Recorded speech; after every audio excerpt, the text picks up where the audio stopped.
Company of Chartered Secretaries and Administrators, I'd like to welcome you all to the next in our series of presentations about topical boardroom and corporate issues run by our membership committee. We're incredibly pleased to have as our speaker today, Rob Ford, the Executive Director of Strategy and Governance for Governance Gurus, with our expert panelists, Sharon Constanzen and Debbie Gerard.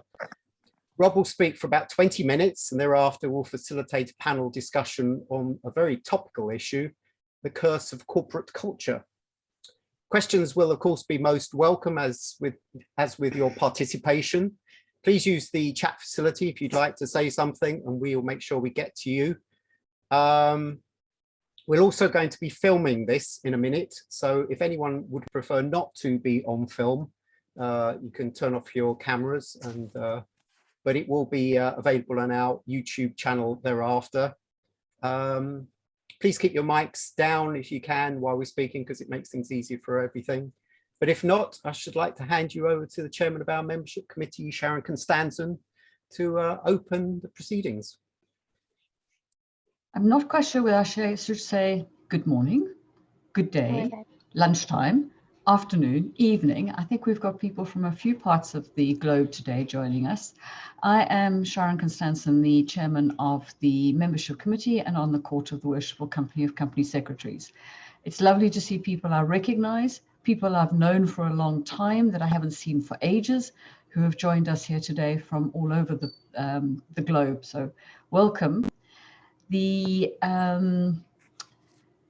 area that we want to focus on today is culture. Culture, people say, and so what? What does that mean? Or how do I touch it? How do I own it? What actually really is culture? So hopefully we'll unpack a couple of those kind of issues in our conversation today. How do we put our finger on what is culture? So Rob is the one who is the eminent teacher in the Middle East on the topic of any form of company secretarial and board governance matters. I do a little bit of it for the Chartered Governance Institute here in the UK, and Debbie is an eminent professor in this space as well. So you've got a good team to ask questions, please, and do so. And raise your hand during the Q&A session, rather than the chat if you want to. Put the raise hand function up and we'll be able to come to you in order where you can voice your question. Please keep them as succinct as possible. And if not, use the chat, which we will pick up those questions or ask you if you'd like to ask your question yourself as well. Without further ado, because you're not here to listen to welcomes, I'm going to hand over to Rob. Rob, who is a newbie to our Worshipful Company, wanting to have the pleasure of the values of the city, even though at the moment he's in Malaysia. So not too late in the day for him today. Just to alert you, we do this as a series for breakfasts, lunches and evening sessions, depending on the topic and the cycle through the year. So you can join us on different days of the week and different times of the day as well. So Rob, who is a member of our committee and being extremely helpful and productive in supporting me, welcome you. I'll hand over to you and let's enjoy ourselves. Thank you, Sharon, and welcome one and all. Hopefully you can see my screen. So we are here today to talk about the curse of corporate culture. One of the areas of concern in recent times, especially during COVID, has been the area of corporate culture, and very much focus has been on strategy and risk management, but very little focus has been on culture. So we thought we would run an event to talk about the curse of corporate culture, but also focus on some of the positive aspects.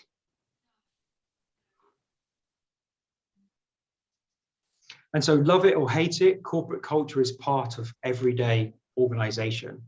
And there are some things that we really love about corporate culture, but there are also some areas that we need to consider. There's things that we should do more of, and there are things that we should do less of. And as we go through this keynote, I will highlight some of those areas. when we think about strategy in the past has been for 3, 5, sometimes 10 years, and the world has changed in regards to strategy.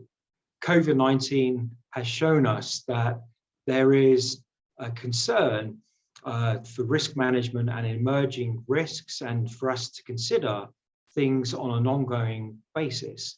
And so some of the traditional aspects of strategy have had to be revisited. I like to see strategy and culture and also governance working together. And when we look at vision and the mission, how do they tie in to strategy, culture, and governance? There's very little dialogue in regards to strategy, culture, and governance, and these areas have come up on a number of occasions. And so we have to consider vision, mission, and the core values. Core values are really what underpin most of the ways that organizations operate. Now, some of these are on paper, and some of these are really in practice implemented. And this is where some of the curse of corporate culture comes from. Now, culture and strategy, these are not things that happen overnight. Culture doesn't change overnight. And so when we see these things appear, we have to consider, how do we deal with the strategy planning and implementation and execution? And also, how do we nurture culture? Corporate culture is something that needs to be grown and developed and fed, because if we don't deal with corporate culture in the right way, then weeds grow and they sabotage the culture that has been tried to be implemented by an organization. And so the traditional way of doing things is you have your strategy that's tied into your business plan and budget. You have the corporate objectives, which generally will run between 12 months and 18 months. Strategy as a whole in the most recent times has been more of a rolling strategy.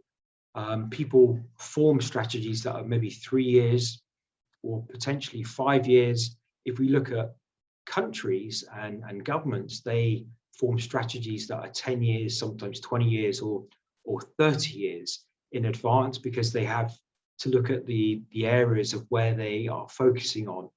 But organizations as a whole, they are generally focusing up to 3 years, potentially up to 5 years, but we see that it's normally a lesser period, and strategy generally will change. There's a fluid transition between strategy in that time period.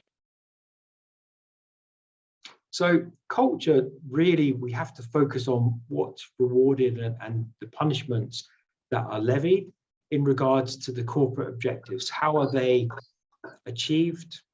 And also which behaviors are rewarded and which behaviors are punished. And we've seen numerous occasions since the financial crisis in 2008 and beyond, where corporate culture, the actual one thing was said from the board and another thing was implemented by the chair. And if we look at the US model, the US model still within the S&P 500, there's around about 50% of companies within the S&P 500 where you've got the chairman and the CEO have the combined role. And we've seen in the UK for quite some years where these roles are separated. Internationally, in Malaysia, UAE, where I do a lot of business, and other countries, we see that these roles have to be separated. Otherwise, too much power sits with one individual. And then we consider governance. Governance is focused on processes and controls, internal controls, but also looking at the external. from a compliance and regulatory perspective. And how does this tie in? Well, obviously, culture, we're here to talk about culture today, but it is intrinsically tied in to strategy and governance. And so when we think about culture, it can, of course, turn into a curse if we don't manage our culture, or if we're just playing lip service. One of the things that can happen is that the true culture rises up and takes front position. And so within organizations such as Oxfam, and we've heard about various issues that happened, and it destroyed the brand and took away some of the shareholder value, or the value of the brand. Uber, there was major issues in regards to some of the corporate culture and the ways that people were doing business. I won't go into too much details, but it talks about sexual harassment, but there was also some other dubious behaviors that wouldn't seem to be appropriate, especially for a company that was looking to IPO and to go listed. And then talking about some of the aspects of Goldman Sachs, and where I am now, Malaysia, the whole fund, the 1MDB fraud that took place, and there was various aspects that touched on that. And when we think about corporate culture, there has to be a tie-in to the risk, and from that side, we have to consider, how do we embed good governance, good culture into the behaviors of executives, tone from the top, and also at the middle management level, and then down into employees. And so research has been done in regards to some of the derailers, some of the issues that have come up. So a survey was carried out in 2019, September 2019, looking at 1,000 employees who were employed in the US in organizations that had 500 employees or more. And these are some of the areas of concern when it came to risk in culture. 8% talked about that they had an occasion in the last 2 years where top leadership had been accused of significant wrongdoing. 7% talked about the company endangering lives or health due to carelessness or bad intent. 6% talked about criticism for sexual harassment or racist behavior. And in this time, we have to consider the whole area of diversity and inclusion. And when we focus on ethnicity, many of the companies do not fairly represent the actual demographic of their cultural, their customer basis. And so this is one of the key areas that I would like us to talk about and consider. Then company cheating or misleading customers. This can happen because people are trying to meet corporate objectives and meet targets. But ultimately, this leads to the brand being destroyed and a lack of trust. And then finally, company being involved in financial wrongdoing. And we've heard of companies such as Toshiba that were involved in aspects related to accounting fraud. And Toshiba is one of the very unusual organizations. It was in the top 10 of the top organizations on the Japanese exchange for corporate governance. And there were 3 CEOs who were in collusion to misrepresent the financial statements and hid the losses over a long period. And so these areas can really impact businesses. And with COVID and with targets, and if we think about strategy, culture, and governance, there is more chance for organizations and individuals to misrepresent the returns or the performance for organizations and try and hide those through creative accounting. And so who is responsible for the culture and the corporate governance? We talk about the board, the tone from the top, or the governing body, tone from the top.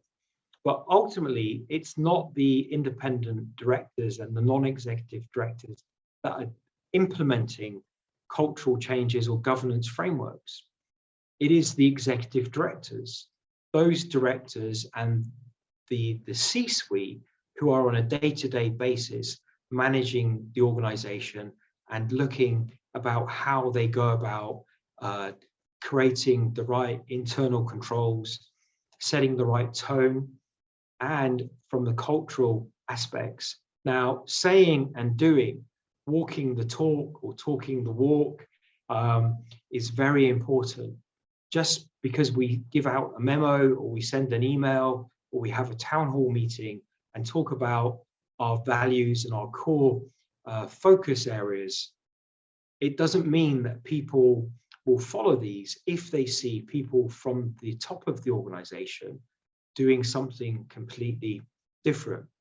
One particular example would be that if it is said within an organization that we should keep to timing, and then the senior executives and the CEO always turn up to meetings late and they're not engaged in meetings, then this sends the wrong tone. The senior leadership should lead by example. It's not necessarily us doing things just on paper. We have to show, we have to exhibit, we have to model, we have to show the way. And so some of the data that came up from Strategy, and they were looking at some of the top 2,500 companies, and some of the data that came up from that was talking about some of the areas. In 2017, 6% of the new CEOs joining companies were female. And in 2018, that changed. It dropped down to 4.9%. And so we are seeing globally that the whole area of diversity and inclusion in particular is more on paper rather than in practice. And when we think about culture, culture is about embracing diversity. Culture is about welcoming and providing a free platform where people can speak honestly and truthfully and present ideas and have a dialogue. But unfortunately, many organizations, they do not reward such behavior, and in certain respects, though it's not officially mandated, there is a punishment for people that step out and don't go along with the party line. In the next 2 years, there's been a survey done, and in the next 2 years, there's some high-risk areas that we have to focus on. Where do we see that employees are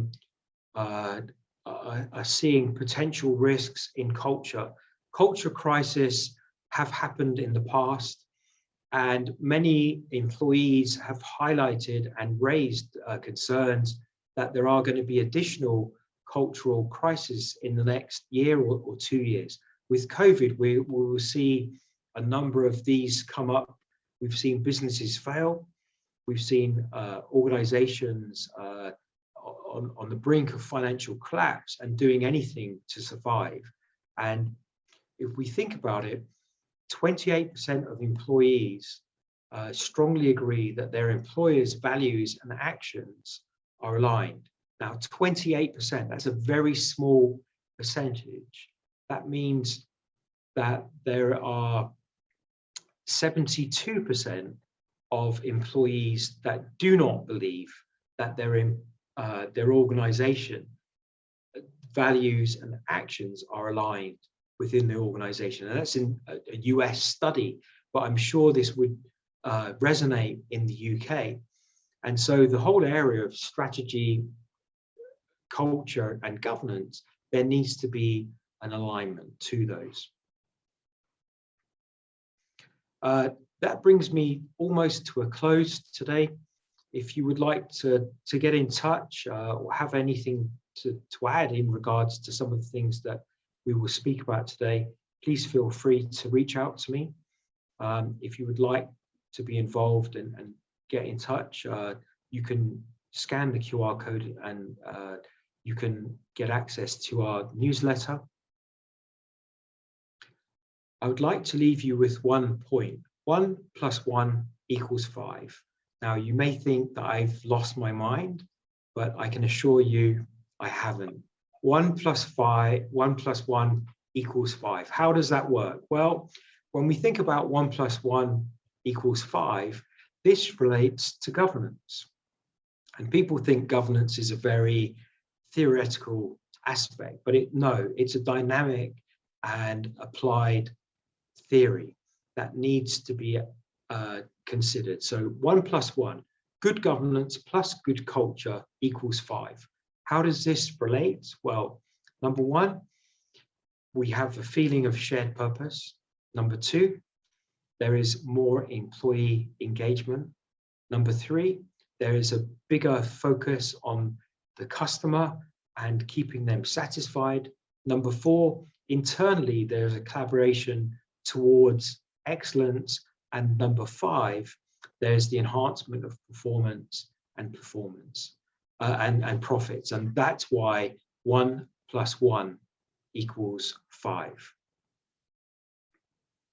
So if there are any questions that have come through, I can't see the chat. I'd be happy to quickly take any questions. If not, we will go into our panel discussion. There's nothing in the chat at the moment, Rob. Excellent. So it's open to hands up. Anybody want to put their raise a hand? I'd like to ask a question now. Oh, there we go. Keith's got one. He's got a physical hand, not a virtual hand. You mentioned a lot about the culture is defined by the executive directors, which I fully accept. Do you think the role of the non-exec in trying to restrain or mold corporate culture, how do you see non-execs fitting into that sort of statement you made? Non-execs, great question. Non-execs are focused in regards to the objective view, whereas sometimes the executive directors they have part of their performance is based on the either cultural aspects or objectives. So sometimes the executives will, potentially some of the data can be hacked. If we think about employee surveys, we think about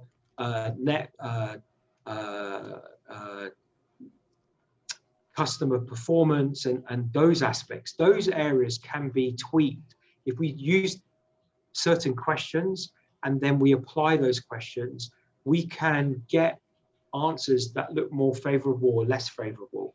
That's from the executive side. The non-executive role is to challenge and to deep dive and look at those areas. So it is a combination of the independent and the non-executive directors, as well as the executive directors. But ultimately, the executive directors are the ones that are on the ground on a day-to-day basis. If they're not honest and they're not trustworthy, then there is a problem within the organization. There should be trust between the board, whether it's independent or non-executive directors, and the executive directors as well. And hopefully organizations will work in a transparent way, because if we want to build trust and accountability and transparency, that happens with true dialogue, giving the good picture and also the bad picture and summarizing these things rather than hiding those. Does that answer the question?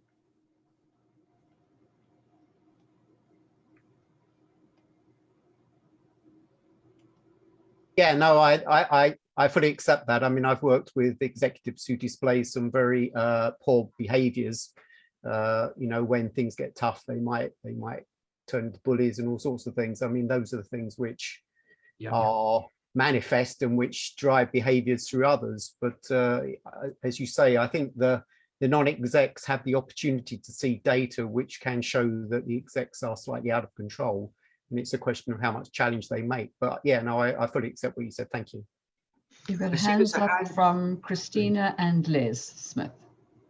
Thank you very much, and thank you, Rob. In the panel discussion, I'd be very interested if we could have some insights on rewards and punishments. I've worked in very large organisations, very much at the shop floor, and to me, there has almost always been total non-alignment between the announced culture and the rewards and the punishments. So I'll be very pleased if you can sort of give some of your views on what's appropriate and how do you sort that. Thank you. Thank you, Christina. Thank you. We'll do that. And then we've got Les Smith has got a hand up as well. Thanks, Sharon, and thank you, Rob, for that. I just wondered if you had any thoughts on the kind of timescales that might be involved in transforming what might be regarded as poor culture, corporate culture, to a better one. You mentioned tone from the top, which is something very familiar to me, but also about transforming what might be regarded as a good culture, corporate culture, into a bad one. And I'm thinking, you know, John Lewis would be my current example, which is struggling, I think, at the moment. Okay, it's a great question. I think on the one side, transferring from bad to good takes a longer period of time. Transferring from good to bad is a lot shorter period. And it's a bit like a mountaineer going up Everest. It takes a long time to get up to the top. But once you're at the top, it's very easy to fall off and your reputation and brand is destroyed. And culture is in a similar way. When we get to the panel discussion, I'll talk, maybe we can guide some of the questions, but I can give you an example of a corporate situation, both sides, that talks to that, Les. So thank you very much. So I think without further ado, shall we go into our panel discussion with Sharon and Debbie? Debbie is a corporate psychologist, and she will provide us some insights. She's worked for IBM and worked with Virgin and Vodafone in some cultural and customer-centric initiatives. Nice. So may I start by asking a question to Sharon? Sharon, you work with boards and senior executives from the FTSE and other capital markets. Do you think enough time and resources are focused on cultural development, employee engagement, and customer experience? I could give you a single word answer, Rob, or I could give you why I think my single word answer is more applicable than less applicable. Single word answers, no. I don't think boards have yet got to the modern agenda. And that modern agenda is anything from ESG to staff welfare to stakeholder engagement. A lot of companies are getting it, and COVID, I think, has pushed that agenda forward much quicker than it would have done had it not been for COVID. But what we are still struggling with is you have an investor culture of we need money now, we need quarterly consistent returns that are better than the quarter before. Illogical, impossible, not right for the business, not right for the industry, not right for any other stakeholder, except that one who wants to make profit on a very short-term basis. And I come back to the principles of the code. If you look at principle A of the code, a successful company is led by an efficient and entrepreneurial board, good, whose role is to promote the long-term sustainable success of the company, generating value for shareholders and contributing to wider society. So if I come back to the sort of the more generic part of your question in terms of where do I see the differences? I think if I look at FTSE 100, they probably get that more, and it's better than a tick box exercise. FTSE 250, we're seeing less. Governor out to AIM, you're seeing even less. I worked with an AIM company the other day, and I was absolutely flabbergasted as to how zero they are in onto culture. And no disrespect to anyone present or to people's view on different countries, but it was effectively a Japanese company. And the culture was just so different to what we are familiar with.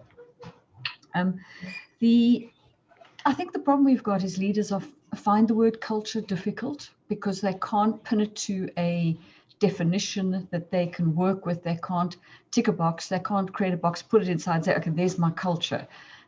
It's a bit of a nebulous thing. And I think because it is that, people don't quite know how to describe it and how to deliver it. So if you get a chairman who's joined a board, very entrepreneurial, very strategic, walks the talk in every respect of what he or she is doing, and is very engaged in the entire stakeholder ambit of that organization, you're going to see change immediately. An example of this is, for example, BP. The company secretary of BP has had 7 chairmen in his career, of which I think 4 were within BP alone. He said, I might as well work for 4 different companies. The company was so different under each chairman than it would have been under the previous one. So I think also the other problem you've got is the focus on human resources. A lot of organizations see HR as an expense rather than a value add, and therefore you're not getting the correct talent, you're not getting the correct contribution from the internal stakeholder. So if culture goes wrong, you're going to lose all your customers and you're going to not be able to approach the right talent and lose all your good talent. The customer, they're not going to work with an organization that they don't feel they are ethically aligned to. So once again, that comes down, if you drill it down, is to the culture. I could carry on forever.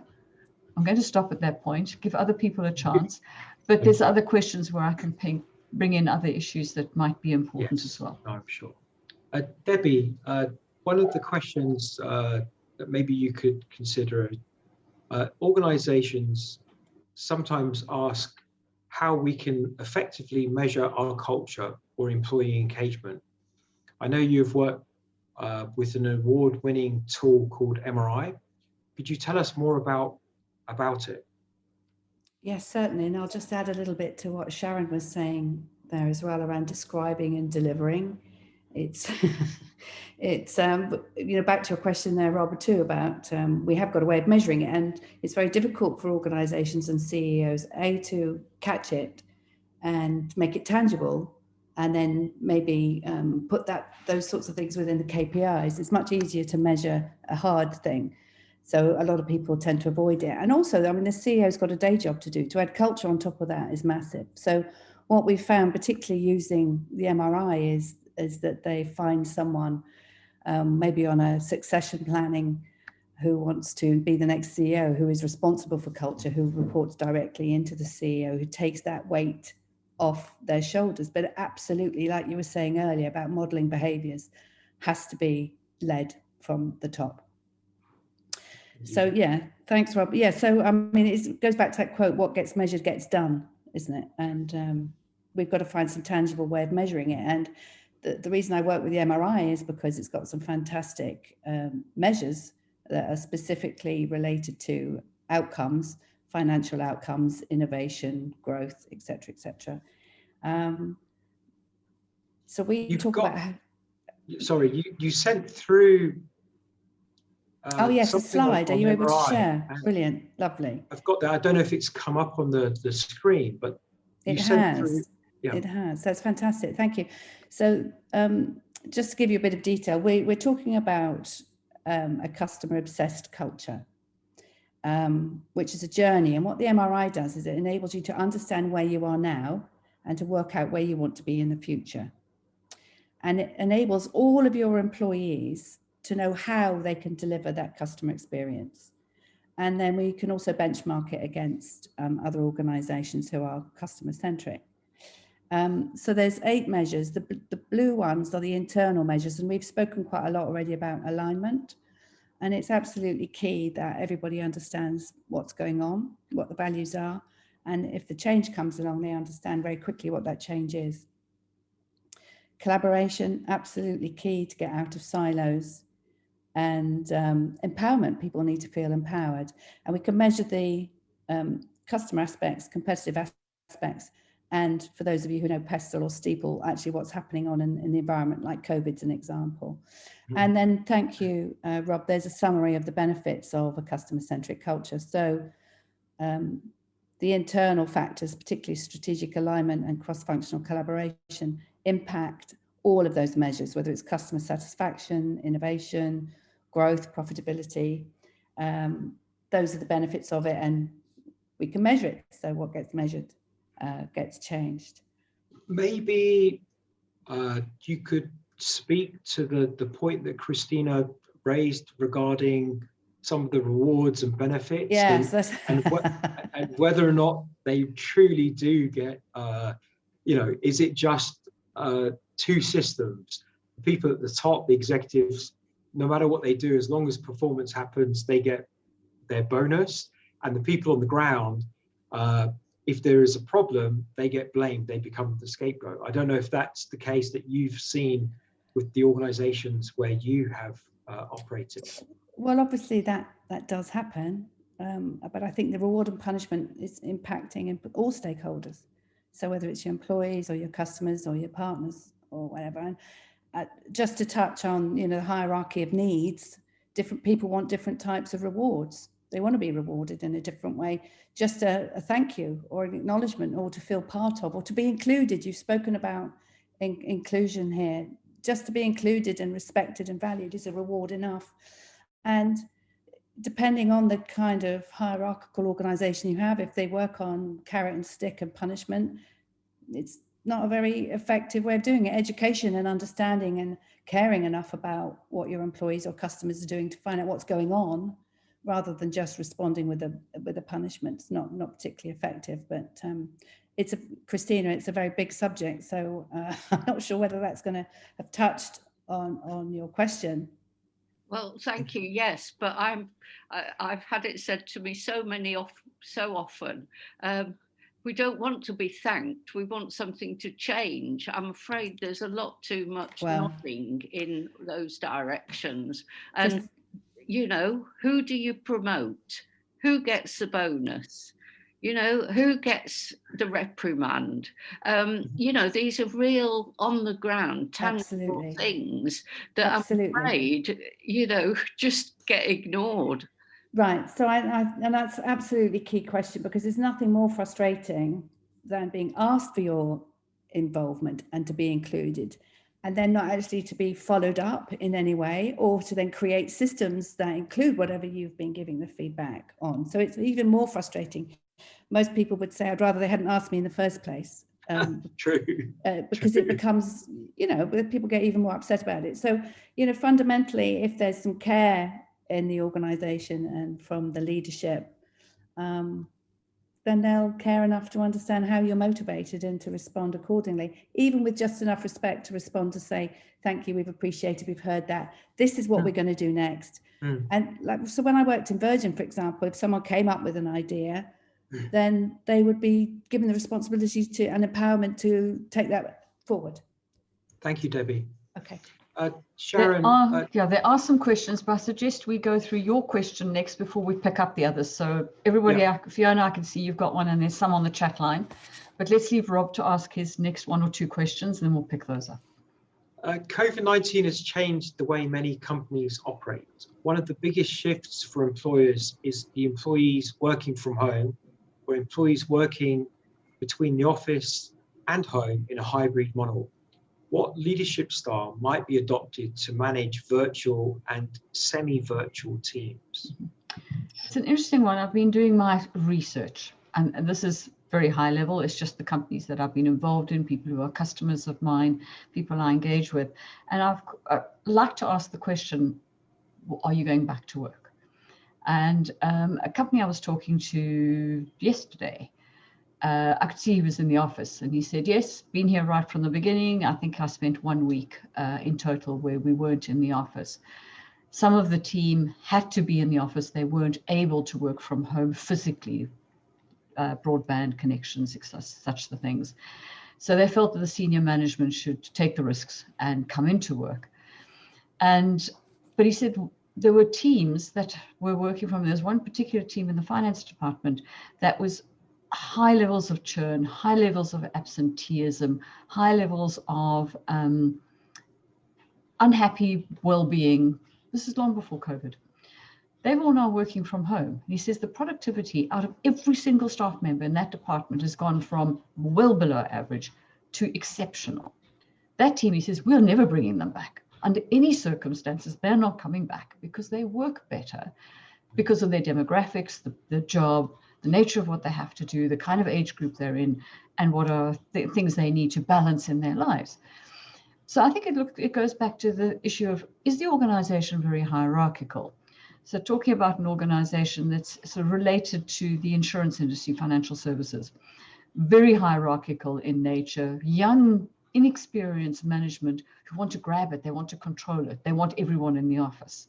You look at places like the Bank of England, very hierarchical, likely to have a similar culture of people. I want to see people, I want to physically know what I own, I want to sense my assets. You'll have other organizations which will go for the hybrid model you referred to, where it's up to each person with some degree working with a financial services organization in the city. Their model is from Tuesday to Thursday, people will come to work in certain rotas so that they negate the risk of two things, which I've criticized this company for. One is the breakdown of the collective culture and the breakdown in service to the customer. So they're trying to find a hybrid model to work that. The other area of the organization that has to be even more very mindful, in addition to the executive being mindful of their staff and the staff well-being, customer service, risk generation of not being together, is actually the board. We talk about culture coming from the chairman and the board into the executives and into the organization, provided you don't have any glass ceilings and floors in between. But the issue you've got here is people are remote. They're not engaging with each other between meetings. They're not having the dinner. They're not in the board meetings supporting each other in a challenge and debate way that they would have done had they been around the table. As somebody was saying the other day, all the fun has gone out of it. The meeting is purely functional. So because we've lost the humanity aspect in some of our meetings, we are creating risks we don't know. The unknown is there. It is developing in an aspect of engagement and culture and how we are going to lead organizations. So COVID has had a major positive, major negative, and I think we still have a lot to learn in how we are going to manage each individual organization to its unique best. Thank you, Sharon. Shall we take the question from Fiona King? Fiona? Not so much a question, more like a response to some of the things I've heard. So I'm in the financial services industry. I'm at Citi in a big global behemoth organization working across the world here. So culture, on the subject of culture, the financial services industry has for some years been led by the regulator to put culture up front and center on its agenda. And the meeting might be interested to note that a couple of days ago, and the issues around how do you measure what good is, what metrics do you use, what's the value anyway, question mark, all of those things are being tossed around endlessly for the last few years. Everybody knows it's a good thing. Nobody's found the silver bullet to make it good. Everybody recognises everything that's been expressed on the call and how tone from the top, etc., etc. People on the call might be interested to know, just a couple of days ago, I think partly in response to what metrics, how do you measure it, how do you demonstrate a shift, the Bank of England have just issued a paper a very academic paper, pretty heavy reading, casual reading, but I think it is an excellent paper in as much as it tries to make a more scientific measure of culture within banks, their subject matter. So for those on the call that might be interested to know organisational culture and bank risk, and it links all the things we know, but tries to cement that in fact. And it looks at, you know, early, late submissions. Some interesting metrics they've chosen to use are the age differential between NEDs and executive directors and things like that. So I just wanted to sort of highlight that and show that maybe, as many of you probably recognise, you know, financial firms are moved by finance, right? that's their DNA, that's in them. And so it's probably quite sensible to try to address them by linking good culture to financial performance, and also that stick as well, to show what people think is good and bad. So I just wanted to put that one in. And just, if I may, while I've got the floor here, just on Sharon's comments here, a city has announced that it is an office-based organisation, but within that, there's so many different functions. We will probably, our default position going forward will be a hybrid, which is a big shift for a company of our size. But we will operate a hybrid model, a more flexible model where we will recognise a routine percentage of time will be spent at home. How that plays out within the different roles and functions is now becoming very clear. That there are some functions, and by the way, it will be the function that is assessed, not an individual. I know it's very pleasant to be able to talking about what individuals' needs are, but I think the reality is that an employer has to consider the role and the function, and whether or not it can be done effectively on a hybrid or a remote or a resident. Those are the terms we're using. And I think what we're working that through now. So I think many processes can be done remotely. If you can write it down, you can leave someone to do it and measure their performance. But all of those comments around the enjoyability, absolutely right. And I fear that the younger, I should say less experienced, doesn't really matter what age they are, less experienced person that is trying to develop their career, the essential part is role modeling and watching and tone from the top. And so much of what you need to move on and up is so difficult to get on your own, in your lounge, looking at a screen. So there is that sort of what some describe as a sort of less tangible element, but vital, I think, for the development of our less experienced workforce. I'll stop there. Thank you. Thank you, Fiona. Great points there. I'll look for that document from the Bank of England. That looks like a very nice piece to read. So thank you for that. Great points. And I think if we consider the tangible and the intangible, I think most companies are developing and seeing, because not all organizations can go virtual, not all organizations can go hybrid. And so it's only those that are able to do that. Many of the technology companies where they've got creatives, they can do things remotely. Some of the other elements of banking and finance is more based on personal relationships, having a Zoom call or a Teams meeting or on a webinar or over the web. Many people don't want to talk about the things in an environment that potentially data could be leaked out. They quite often like to have face-to-face confidential meetings. So that side of things probably will never go away. But in certain industries, you will see that this hybrid model or working from home model may be implemented. I'm mindful of time. I'm respectful of time as well. We've got a few questions and comments that have come through in the chat section. I've got a question for Debbie. As a corporate psychologist, what are some of the barriers you see derail executives and board members? Well, we haven't got time for all of them, but interesting if I pick up on what was it Fiona was saying, and Sharon, really. Your question before was about leadership style, but actually most of the focus was on how you operate a hybrid system.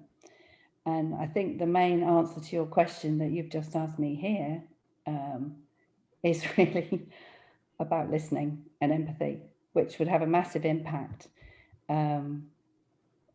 which is a barrier. So if you're not listening, and as Christina said, and you're not hearing back from what you've heard, and you don't feel that anyone actually cares about you, and that's the customers as well, because one of the main reasons that customers leave organizations is because they feel you don't care.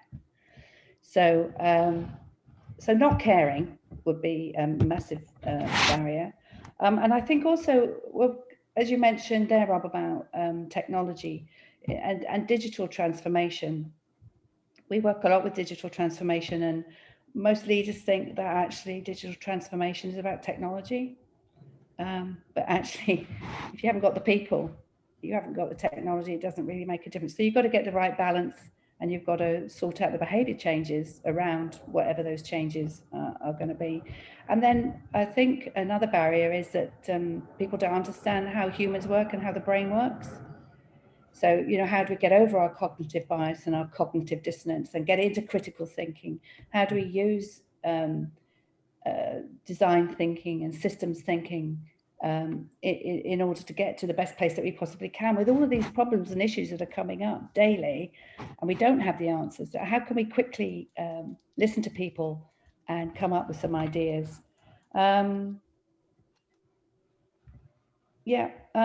I hate to mention it, but ego often crops up as one of the main barriers. How do we create a common language, which is why we like to focus on the customer. If you're focused on the customer, you're not focused on yourself, and your ego doesn't get involved. I'm talking about a big ego rather than a strong ego. I think we've all needed strong egos to survive what's been going on lately.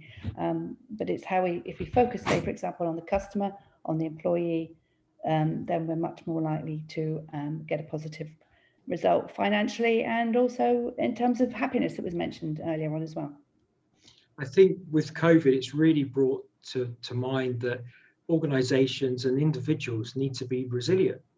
And you mentioned, I think, indirectly about emotional intelligence and the whole aspect there. Yeah. And you were talking about strong ego and big ego. And quite often people are focused on themselves and they want to be the center of everything, rather than actually taking a step back and reflecting and looking at the influence that they're having. And when we think about emotional intelligence, one of the aspects of emotional intelligence is to be self-aware, and also to be aware of the influence that you're having on others. So if you've got a strong ego, that can help motivate individuals, keep people focused, drive change, whether it's remote or physical or a hybrid model. But if you've got a big ego, there's not room for anyone else, and you've pushed everyone. You've almost become the cuckoo chick in the nest, and you want to be the main one getting all the food, getting the bonus, as Christina said.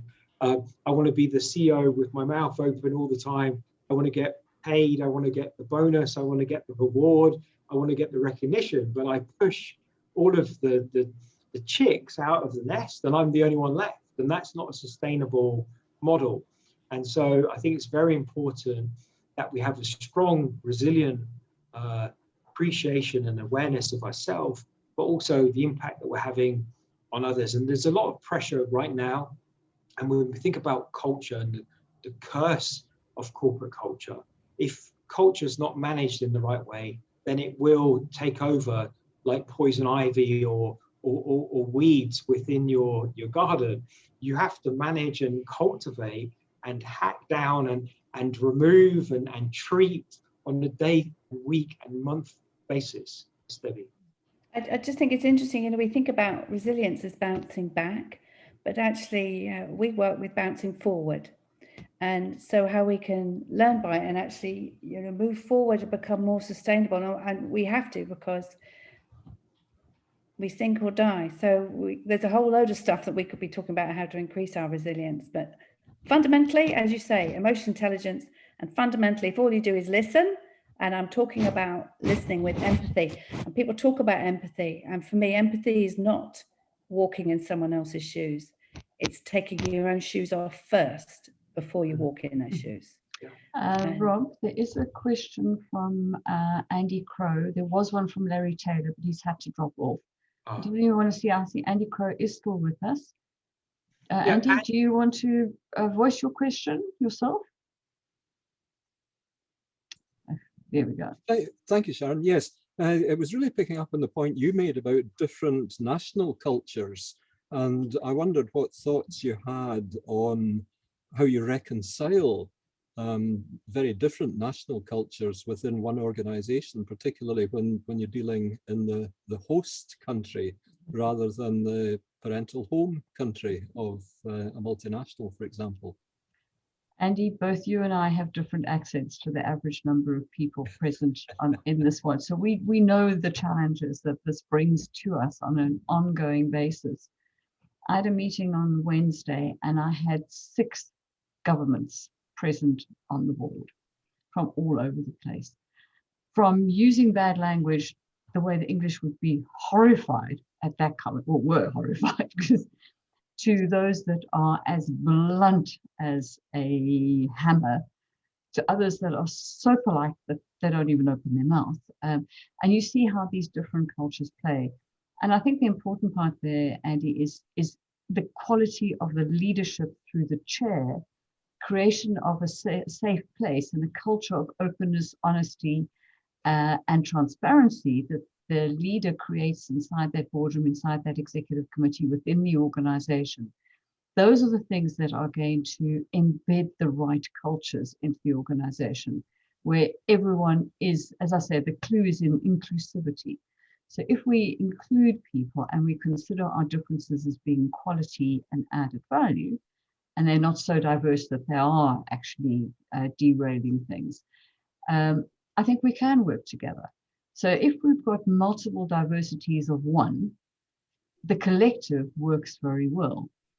If you've got one diversity in a boardroom environment, that culturally is a lot more difficult to manage than many diversities. I'm not talking only cultural, there could be ethnicity, gender, age, nationality, cultural, ethnicity, all those things. If you've got lots of variety, that actually in some ways is easier to manage. The important thing is, from a leadership point of view, is go back to Debbie's point a moment ago, is EQ, empathy, listening, and having a quality communication capability. If you've got those things, you can get honesty, transparency, openness, safe place to work. I don't want to go on too long because we are over time, but Andy, I hope that answers the question as best I could in a very short space of time. Thank you. Sorry, Rob, I've taken the floor just a minute past the lot of time. If people want to stay and ask more questions, Sharon and Debbie and myself are more than happy to stay online. We're mindful and respectful of your time too, because it's your lunchtime. But please feel free to either open your mic and ask questions, or to type them into the chat area and ask questions. So a formal thank you to everyone who has been with us and those that feel or need to because of work and other demands. Thank you for joining us today for the membership committee.